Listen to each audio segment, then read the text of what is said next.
दोस्तों, क्या आपने कभी गुटखा बनते देखा है? और क्या सच में गुटखा में कांच का मिश्रण भी मिलाया जाता है? और किस जगह बनती हैं आपको पता है? तो दोस्तों, इसको बनाने के लिए सबसे पहले इस्तेमाल किया जाता है सुपारी का। और सुपारी हमें मिलती है इस पौधे से, जो कि आप अभी देख रहे हैं। जी हाँ, यहाँ पर सुपारी की खेती की जाती है। इन छोटे छोटे पेड़ों पर सुपारी के फल लगते हैं और जब तक ये फल पक नहीं जाते तब तक इन्हें अच्छे से पाला पोसा जाता है।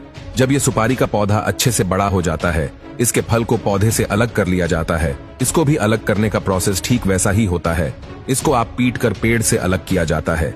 उसके बाद उसे कड़ी धूप में सूखने के लिए रख दिया जाता है। ऐसा करने की वजह ये होती है कि सुपारी के फल के अंदर जो नमी होती है वो निकल जाए और अच्छे से फल सूख जाए। जब यह सुपारी का फल सूख जाता है तब जाकर उसको महिलाओं के हवाले कर दिया जाता है, जो इस पल में से सुपारी का दाना निकालती है। आप देख सकते हैं कि कैसे महिलाएं अपने हाथों पर पट्टियां बांधकर इस फल में से उस दाने को निकाल रही है। वैसे तो ये काम बहुत ही तकनीक भरा है, जो कि जोखिम भरा भी है। तेज धार वाले हथियार की तरफ बिना देखे यह कैसे सुपारी को काटे जा रही है। अब इस सुपारी के दाने को बहुत ही गंदे और बेकार लाल रंग के केमिकल में उबाला जाएगा। ऐसा इसलिए किया जाता है क्योंकि कोई जब भी तंबाकू खाए तो उसका मुंह तंबाकू के रंग से लाल हो जाए। आपको बता दें कि इसको उबालने के लिए किसी और लकड़ी की नहीं बल्कि सुपारी की उस छाल का ही इस्तेमाल किया जाएगा जिससे ये निकला था। जब यह अच्छी तरह से केमिकल के साथ घुल मिल जाता है तब उसको सुखाने के लिए रख दिया जाता है। इसके बाद जब यह सूख जाता है तो उसके छोटे छोटे टुकड़े किए जाते हैं।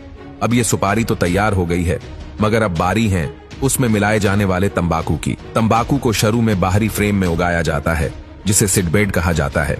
गर्म इलाकों में यह फ्रेम गीली घास या एक कपास की चादर से ढके होते हैं। 8 से 10 सप्ताह के बाद जब तंबाकू के पेड़ लगभग 10 इंच के हो जाते हैं तो इन्हें खेतों में शिफ्ट कर दिया जाता है। जैसे जैसे पौधे बढ़ते हैं उनके ऊपर का भाग काट दिया जाता है ताकि पत्तियां अच्छे से बड़ी हो जाए। इस प्रक्रिया को टोपिंग कहा जाता है। 90 से 120 दिन के बाद तंबाकू के पौधे कटाई के लायक हो जाते हैं। इसके बाद इन पत्तियों को फैक्ट्री में शिफ्ट किया जाता है, जहां पर इन्हें सुखाया जाता है, जिसको करने के लिए कृत्रिम गर्मी यानी कि आर्टिफिशियल हीट का इस्तेमाल किया जाता है।